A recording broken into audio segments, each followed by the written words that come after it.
Suspense.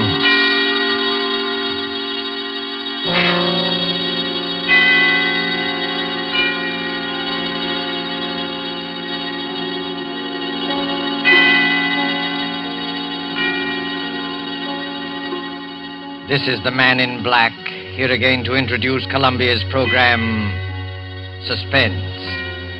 Our leading lady tonight is Miss Nancy Coleman, one of Hollywood's most powerful and resourceful young stars, whose performances you may have admired in King's Row, the current Warner Brothers picture Edge of Darkness, and other noted films.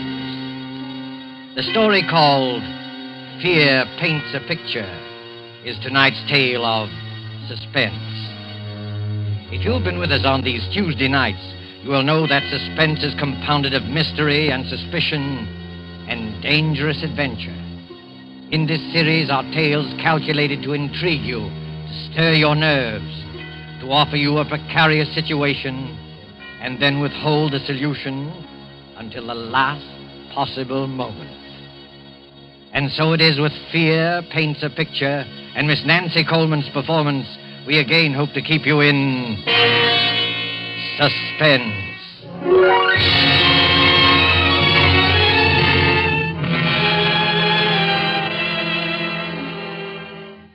There is a picture hanging on a wall. You look at it casually. An extraordinary picture, you'll say, skillfully done. Look at those fine brushstrokes, those superb colors. But isn't the subject matter a little bizarre? It is something more than just bizarre. But let us begin from the beginning with the death of Benjamin Powell, a rich and strange man. There were dark rumors about the Powells. His wife had died many years ago. No one knows how. But Benjamin Powell had a daughter, Julia, a high-strung and neurotic girl. And many of us wondered about her, too. Benjamin Powell died. And in his last will and testament, he made Julia heir to all his considerable fortune, except that... But let me read you the will. I, Benjamin Powell, being of sound mind and in full possession of all my faculties, hereby request that after my death, my daughter Julia live with Mr. Harvey Lyons, my lifelong friend, until her 23rd birthday, at which date all my worldly belongings will come into her possession, provided that nothing untoward happens to her by that time. But in the event that she is incapable of taking over my estate upon her 23rd birthday, I hereby appoint Harvey and Laura Lyons as my final heirs, there being no other living blood relatives, and trust to their judgment that they will take care of Julia adequately and with kindness. Signed, Benjamin Powell. 3 months later, seated around the huge, ornate fireplace of the dark wainscoted living room, are 3 silent people. The heavy drapes that run from the high ceiling to the floor move softly in a gust of wind. For the past quarter hour, no one has spoken. Harvey reads his newspaper, Laura knits with nimble fingers, and Julia stares with unseeing eyes at an unopened book. You're not reading, Julia. I'm not concentrating. Are you feeling all right? I'm all right. You do look a little tired, Julia. Perhaps you'd better get some rest. I'm not tired, Harvey. I've been wanting to ask you... In a week, Julia will be 23. Isn't that wonderful, Harvey? Next Tuesday's her birthday. We'll have a party. I'll get old Tom and his fiddle, and we'll have a real old-fashioned party. Harvey, what did Father mean by the will? The will? Julia, perhaps you better go to bed. You look a little pale. The will said I might not be able to take over the estate by my 23rd birthday. What does it mean? I don't remember that. I didn't read the will very carefully. Yes, you did, Harvey. You know what I'm talking about. Perhaps we better discuss it in the morning. You're tired, I'm Julia. not tired, Laura. Please, Julia, I'd rather you wouldn't ask me. That's a delicate handkerchief, Julia. Twisting it will only tear the lace. I'm sorry. I didn't realize it. It's one of your best handkerchiefs. It's no use, Laura. I've got to know. You're a very high-strung girl, Julia. And I'd rather not upset you before bedtime. Upset me? You sort of get moody very often, Julia. Harvey. Laura, I'm not going to bed until I find out what all this means. I've got to find out. You don't like your room, do you? No, I don't. It's too big. The wallpaper. I don't like the pictures on the wall. There's nothing wrong with a big room. Everyone prefers a large room. Everyone likes pictures on the wall. Well, maybe it's the kind of pictures. Yes, it's the pictures. They rub me the wrong way. You see, your feelings about things are different. Different from the feelings of normal people. Normal people? Oh, I'm sorry. I shouldn't. I can't stand this torturous way of telling her. I'll tell you, Julia. Your mother died in an asylum. She went mad after her 23rd year. It's been in the family for generations. I never saw my mother. I thought... We didn't want to tell you this. I wish we hadn't, but you forced us. You mean I'm liable to become insane? Well, you see, any one of us can become insane. There's nothing wrong with me. I'm perfectly all right. I'm as sane as anyone. Being high-strung doesn't make me mad. I don't like it here. I don't like this house. I'm sane. I'm sane. Of course you are, Julia. There's nothing the matter with you. You'll be all right. Your father wasn't sure, that's all. You're as sane as any of us. Come along. I'll take you to your room. We'll have a cup of tea together.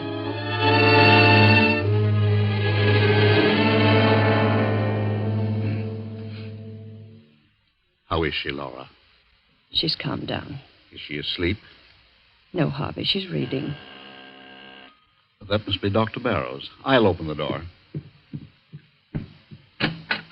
Hello, Dr. Barrow. How do you do, Mr. Lyon? Come in, come in. Thank you. This is my wife, Laura. How do you do? I'm glad to meet you, Doctor. Let me take your things. The maid will have your room ready in a few minutes. That's very good of you. Here, sit down and make yourself comfortable. Thank you. Well, how's Julia? She's been very moody lately. Very moody. She seems so unhappy. I've tried to draw her out, but I haven't been much good at it. Is she still grieving over her father's death? No, it isn't that. I don't think she likes our house. She has some queer ideas about her room. And the wallpaper. She doesn't like that. She doesn't like the pictures on the wall, either. I've caught Julia several times staring into the mirror, looking at herself with hate. Mm-hmm. I've heard her talking to herself very often. That's nothing. All of us talk to ourselves once in a while. I don't know, Doctor. I don't think she's very stable. There are things that go on in her mind that she won't talk about. All of us keep things to ourselves, things we never talk about. Mr. Powell described Julia's case to me just before he died. I've had occasion to observe her just once. Oh, you knew Mr. Powell, did you? Oh, yes, for quite a number of years. I treated his wife. Poor Mrs. Powell. She went mad. Started somewhat the same way as Julia. Oh, I wouldn't make that comparison. So far, there's no basis for any such theory. Well, then, let's say that Julia has strong dislikes. Took a hate to the pictures in her room. Pictures, eh? I'd like to go up and see her, if she's not asleep. Well, I guess it's all right. She's not asleep yet. Her room's the second from the right as you reach the top of the stairs. Thank you. I'll just stop in for a few minutes.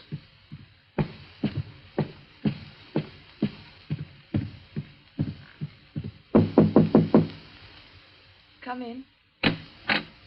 Hello, Julia. You remember me, don't you? No, not exactly. I'm Dr. Barrow, a friend of your father. I treated your mother. My mother? No, don't be alarmed. I'm staying with your guardians for a few weeks. Do you mind if I come in for a few minutes? No. Well, this is a fine room, Julia. A very comfortable one. I don't like it. It's too big, makes me uncomfortable. Nonsense. You're just imaginative. You think someone might be hiding in here while you're asleep. Is that it? It isn't that. Don't you like that picture, Julia? What picture? The one you're staring at. I wasn't staring at it. I just... Just looking at it, eh? Looks like a fine painting. I don't like it. I'm going to have it removed. You can if you like, Julia, but I don't think you should. It's an unpleasant picture. Gives me nightmares. Look at it. That frightful-looking man about to come through the doorway, and the unsuspecting girl sitting in a chair with her back towards him. He's not frightful looking at all. It's just the black scarf around his neck. He's about to kill her. You certainly have a vivid imagination. I'm sure the artist had no such idea in mind. I hate the picture. I'm going to ask Harvey to take it out of here. No, Julia. You mustn't be afraid of it. The longer you keep looking at it, the less afraid of it you'll be. You've got to conquer your fears, or they'll conquer you. Well, that picture has a horrible fascination for me. I can't take my eyes from it. Last night, I dreamed that the man in the picture came through the door with a knife in his hand and killed the girl. It was an awful dream. But that was only a dream. If I take that painting off the wall, you'll find other things to be afraid of. Now, you do as I say. Forget about that picture. Get a good night's sleep. Nothing like a good night's sleep to lift your spirits. If that picture fascinates you, keep looking at it. Don't be afraid of it. Will you do that? Yes, Dr. Barrow, if you say so. That's fine. I'll see you in the morning. Good night, Junior. Good night.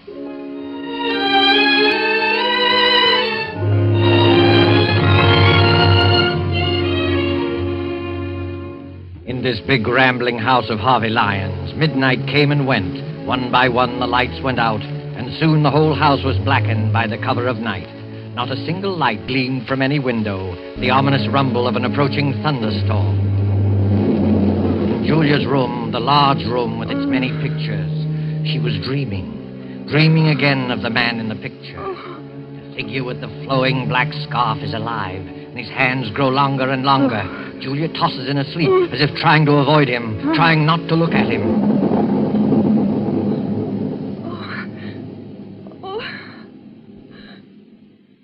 Who's there?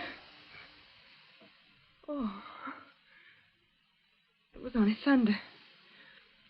Oh, what a terrible dream. That awful picture. What was that? There's someone in this room. Someone's hiding in this room. The light. Where's the switch? Where is it? Oh, here. There's no one here. It's coming from the ceiling. From up above me. It's my imagination. There's nobody there at this hour. Nobody. I've got to go back to sleep. Dr. Barrow said I need sleep.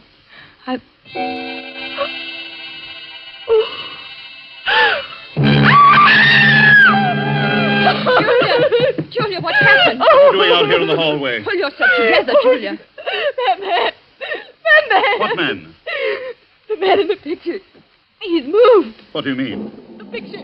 The man at the door. He's not at the door. He's inside the room. You must have been dreaming. Of course, dear. It was only a dream. I heard a scream, and Julia, what's happened to you? She says she saw a man in one of the paintings move. Oh, I see. He did move. I saw it. He's not outside the door anymore. He's inside. You dreamed that, Julia. That's what I said. It wasn't a dream. Thunder wakened me. I woke up and heard footsteps coming from the ceiling. I thought it was my imagination, and then I looked at the picture. The picture I told you I didn't like, Doctor. The man was inside the room. That's hardly possible, Julia. Figures and pictures can't move. Of course not. It was just a bad dream. No, it's true. I saw it. Come along, Julia. We'll all take a look at the picture. No, I don't want to go back into the room. No. There's nothing to be afraid of. Come on, Julia. Don't be frightened. You've got to fight off these delusions. Here, give me your hand. Come along.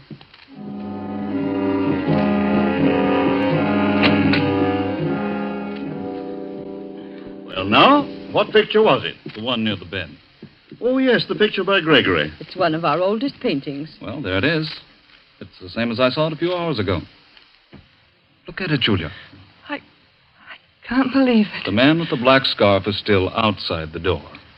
And he'll stay there until that picture crumbles to dust. I could have sworn I saw him inside the room approaching the girl. Dreams can be very vivid. And there are no footsteps coming from the storeroom. I must be out of my mind. I could have sworn. Nothing at all, Julia. All of us occasionally have vivid, realistic dreams. Once I dreamed I was being chased by a herd of elephants. It was so real I heard the thundering footsteps even after I woke up. It was so... Delusions can be very real and horrifying. You do believe, don't you, Julia, that it was only a nightmare? Yes, I think so. If Julia wants to, I'll take the picture out of her room. I don't think it's wise. You have to fight these unreasonable fears. That's true, Julia. Never give in to them. Well, I'll go crazy if I keep looking at that picture. It might be the other way around, Julia. If you run away from it, the mental disease prevalent in your family will take firm hold in you. You will get worse and worse, as Dr. Barrow says, until you be afraid of your own shadow. You'll be afraid of everything, of everyone you meet. Afraid to be alone, afraid to be with people, afraid of yourself, afraid of your own clutching fingers. No, don't tell me anymore. Please, Mr. Lyons, there's no need for this kind of talk. Julia, look at the picture. It's nothing but some paint on a canvas with a frame around it. There's nothing about it that can harm you. And the danger lies in yourself. You've got to keep staring at it as often as you can by candlelight or in the dark until you've learned to laugh at it. It won't be easy. I'll try. That's fine. I knew you had courage. I'll get you a sedative so that you'll be able to sleep. I'll be all right in the morning. I'm sorry I became hysterical. And I'm sure you won't let yourself go anymore. I promise. You're sure you're not afraid now? No, I'll be all right. I'm sure I'll be all right.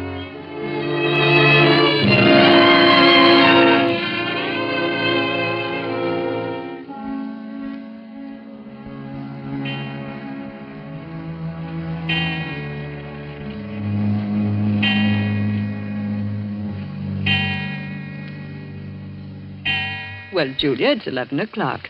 You know what Dr. Barrow says. I'm not at all sleepy, Laura. I'd rather stay up for a while. I'm in the middle of a fascinating story. You run along. I'll go to bed presently. Is anything wrong, Julia? No, of course not. Everything's fine, Laura. You're afraid to go to sleep, aren't you, Julia? No, it isn't that. Is that picture bothering you again? Yes. Last night I heard footsteps again. Sound woke me, and the figure in the picture, it moved. It moved closer to the girl. Oh, how terrible. Why didn't you call me? We thought you were over it. It hasn't bothered you these past 3 nights. Well, I didn't want anyone to know. I took some sleeping tablets, and I fell asleep again. In the morning, the picture was the same as ever. That's a brave girl. Laura, do you think I'm crazy? Of course not. You're as sane as I am. Tell me the truth. I must know. You're just nervous and high-strung, and you have a vivid imagination, that's all. You're trying to soothe me. Why didn't you tell the doctor that you thought the picture moved? I was ashamed. You shouldn't be ashamed. Dr. Barrow is here to help you get well. I don't think you... Oh, that must be Harvey and Dr. Barrow now. Hello, Laura. I've arranged to have old Tom at his fiddle here tomorrow night for Julia's birthday, and I've invited the Grovers. They'll be delighted to come. That is, if Julia's feeling well. Julia, you should be in bed. It's after 11. She's afraid to go to sleep. Please, Laura. It's the footsteps in the picture again, isn't it? Yes, Doctor, it moved again. At least I thought it moved, but I went back to sleep. Well, that's an improvement. At least you didn't get hysterical and try to run away like the last time. But you were all right for a few nights. It's come back. There isn't much I can do for you, Julia, except to tell you to go to sleep. Fight off these delusions. You've got to do that. Come, Julia, I'll go with you to your room. Well, perhaps you can sleep in my room tonight, Laura. Just tonight. I'll feel a lot more comfortable tomorrow night. I'll be able to face it alone much better. No, Julia, that would be an admission of defeat. All right, if you think it's best. Good night. Good night, Julia. Well, keep up your courage. It doesn't look so good, does it, Doctor? Well, not too good, but it's not hopeless. She has an unstable mind subject to delusions which become very real to her. Her obsession about the picture's not so bad. We all suffer occasionally from optical illusions. But hearing footsteps coming from the storeroom above her is... Storeroom? How did you know there's a storeroom above her? Your wife told me. Oh, of course. Well, that storeroom hasn't been opened in years. I guess there's no point in investigating it, is there? I don't think so. Those footsteps, like the moving figure in the painting, are all in her mind. Her mother behaved just like that before she went mad, didn't she? Well, there's some similarity. You haven't been to the storeroom recently, have you? No, I just mentioned to you that it hasn't been opened in years. Oh, yes, so you did. Forgive me for not listening more closely. That's perfectly all right, Doctor. Well, I just hope that Julia will be well for her birthday party tomorrow. Oh, I had no idea she was having a birthday. How old will Julia be? She'll be 23. Well, I must remember to get her a gift. Oh. Well, I guess I'll go to bed. So will I. I'll see you in the morning.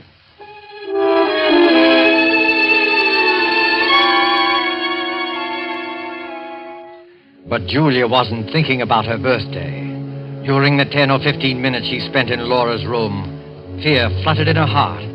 When she finally stood alone inside her own room, panic, black, unreasoning panic began to take hold of her. In wild haste, she began to undress, never looking at the picture. I won't look at it. I won't. I'll go right to sleep. I'll take some pills and fall asleep. What was that? Oh. It was nothing. Nothing at all. All I have to do is keep from looking at the picture. I won't look at it. It can't do me any harm if I don't see it. I mustn't even think of it. I'll think about the trip I made to South America. It was a wonderful trip. The sunset. What was that? Footsteps. Those footsteps again. I mustn't hear it. I mustn't hear it. It was a wonderful trip. The blue Caribbean. Rio's a beautiful city. Sugarloaf Mountain, the music, the dancing. Those footsteps. It's not footsteps. It's just my heart beating. I'll close my eyes. I'll sleep. Sleep. Why can't I sleep? Oh, Lord, let me sleep. I don't want to look at the picture. I won't. I know what I'll see. He'll be closer to her. Maybe he'll have killed her. I mustn't open my eyes. I mustn't. I won't.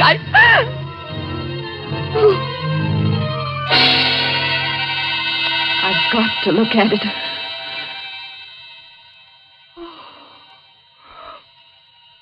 He's moved. He's close to the girl. I'm not dreaming. It's real. The girl? It's me. That girl is me. Me. I can't stand it. Laura! Laura!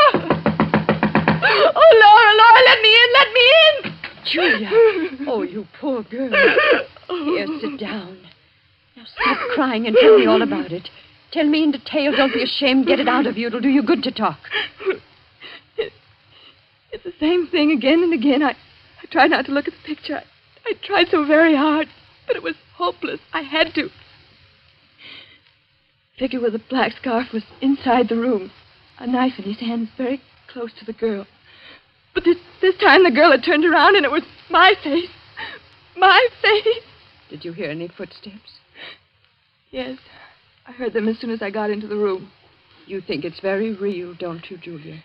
Despite the fact that everyone says it's a delusion. It's very real to me. I must be really insane. I'm going crazy. Don't say that. Well, it's no use. I'm not getting any better. It's getting worse and worse. Don't give up. You mustn't. Come along. I'll go to your room with you. I'll stay there until you fall asleep. Unless you want to stay here. Oh, I don't know. I don't know what to do. Will you stay with me, Laura? Yes, Julia. Come, let's go back.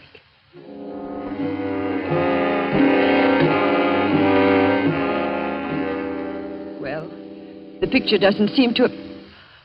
What's the matter, Laura? Nothing. Nothing at all. There. Did you hear it? Footsteps? It was probably a board creaking. Now you go to sleep. I think everything will be all right in the morning. You won't leave me? No, Julia. I'll be here. Thank you, Laura. Thank you very much.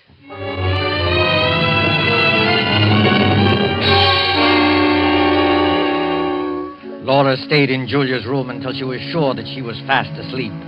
Then carefully she tiptoed out of the room, closing the door gently behind her. Julia slept peacefully, feeling safe and secure. Several hours passed, and then suddenly Julia awoke. She sat bolt upright and wide awake with her heart pounding away. Laura. Laura, is that you?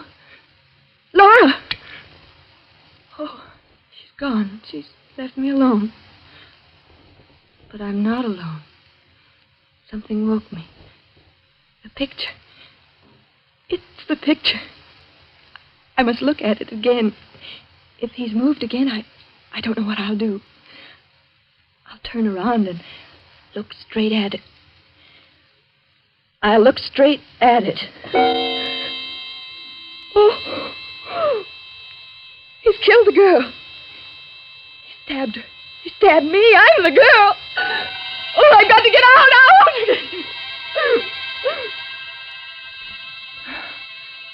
It's no use. I've lost everything. My reason, my sanity. I can't fight it anymore. I can't fight against you and the black scarf. And now you're here. I can touch you. I can feel you. It's real this time. What do you want me to do? No. I won't run away. I won't scream. Do I want to spend the rest of my life in an asylum like my mother? No, I don't. I don't. You're pointing at the window. You want me to open the window? Yes. I'll open it. You say it will be best for everybody if I jump. Yes. It's the only way out. The only way. I'll do it. I'll do it now without thinking. It will only take a moment. Julia! Harvey, Stop. Laura. We came just in time. I've got her, Harvey. She's safe. I'm safe. You can come out from behind that chair, my friend. Friend? Come out or I'll shoot. I don't understand. My head's going around in a circle. I can explain everything. I was merely Dr. observing Julia. Barrow. The procedure was a little unusual. I'll do admit the that explaining, Dr. Barrow. You tried to drive Julia crazy. Tried to drive me crazy. That's right. He tried to do it with the picture. You're all making a serious mistake. Mistake. Look at the picture. The figure is inside the room stabbing the girl. No, it wasn't your imagination, Julia. He painted several pictures, each one of them with a figure close to the girl. He used the storeroom upstairs. That's why you heard footsteps. I got suspicious when I found a black scarf in his room. And when I looked at the picture a little while ago, it was full of dust. I dusted it off myself a few hours before. Yes, and Dr. Barrow seemed to know there was a storeroom above you. I couldn't understand how he knew that since it had been closed for years. But why? Why should he want to drive me crazy? Because he's not Dr. Barrow. He's Ralph Powell, your cousin, who disappeared many years ago. Everyone thought he was dead. After I got suspicious, Harvey and I went up to the storeroom and found a lot of pictures he's been painting. This scoundrel is a very talented artist. He's been changing the pictures on the wall. His plan was to drive you insane and then contest the will, since he's your nearest blood relative. Oh, horrible. And I really thought I had no intention of killing Julia. I swear I didn't. I just wanted to frighten her. Almost jumped out of the window. I might have been dead. Right now, lying dead outside. Don't think about it, Julia. It's all over now. You're all right. I'm not insane. Of course not, Julia. Why, I almost forgot. It's already Tuesday. Happy birthday, Julia. How does it feel to be 23 years old? It feels wonderful.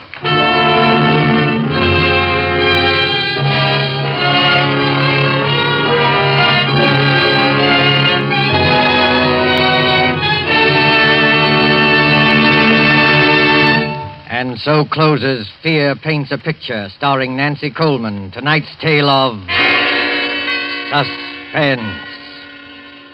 Appearing with Miss Coleman were Edwin Maxwell as Harvey Lyons, Fred Mackay as Dr. Barrow, and Beatrice Benaderet as Laura. This is your narrator, the Man in Black, who conveys to you Columbia's invitation to spend this half hour in suspense with us again next Tuesday, when our star will be Mr. Peter Lorre in the suspense play called The Moment of Darkness. William Spear, the producer, Ted Bliss, the director, Lucian Marowick, the composer, Lat Gluskin, the musical director, and Sigmund Miller, the author, collaborated on tonight's Suspense. This is the Columbia Broadcasting System.